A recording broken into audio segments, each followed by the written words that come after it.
This is a story about my father Kan Chen and why he decided to migrate to Australia. The story begins in Fuzhou, the capital city of the Fujian province in China.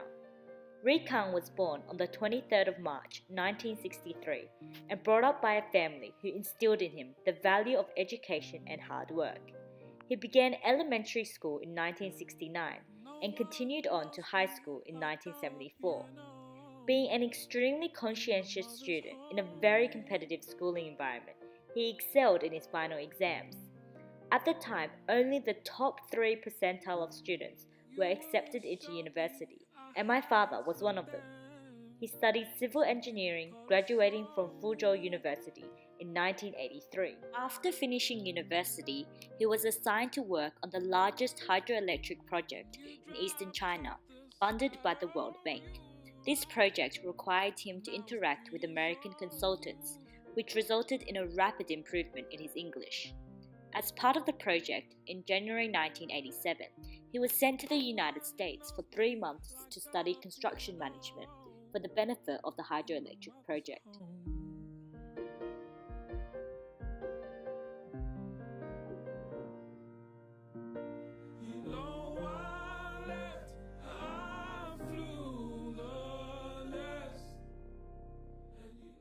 After returning to China, he met the love of his life and they married in December 1988.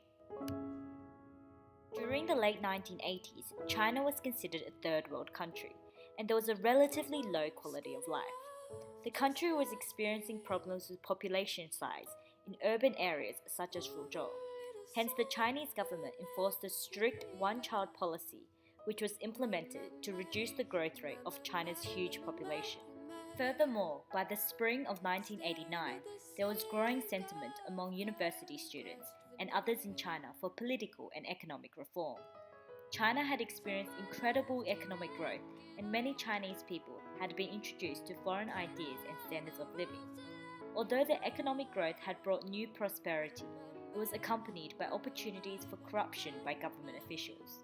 This culminated in the Tiananmen Square incident, where a chain of protests and demonstrations were held. Thus, when there was talk around town that Australian language schools were enrolling overseas students, my father was very eager to seize the opportunity with both hands. He recalls hearing many wonderful things about Australia, such as its beautiful weather, good welfare system, and being a great place to bring up a family. After successfully receiving a student visa, the condition was they had to leave China before January 7, 1990.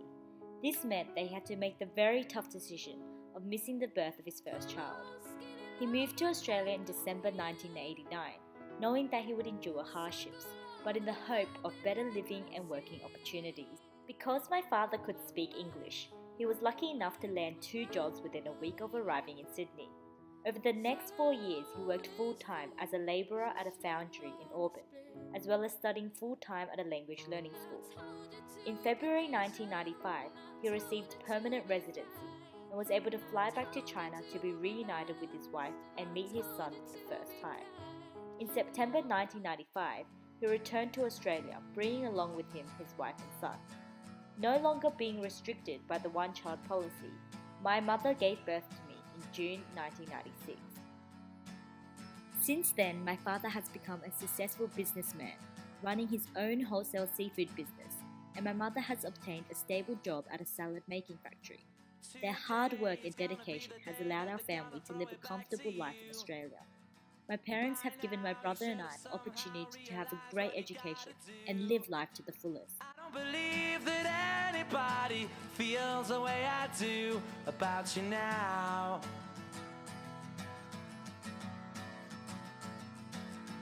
Backbeat, the word is on the street that the fire in your heart is out.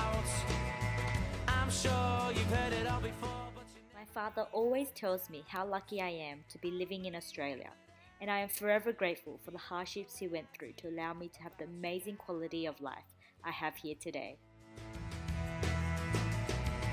and all the roads we have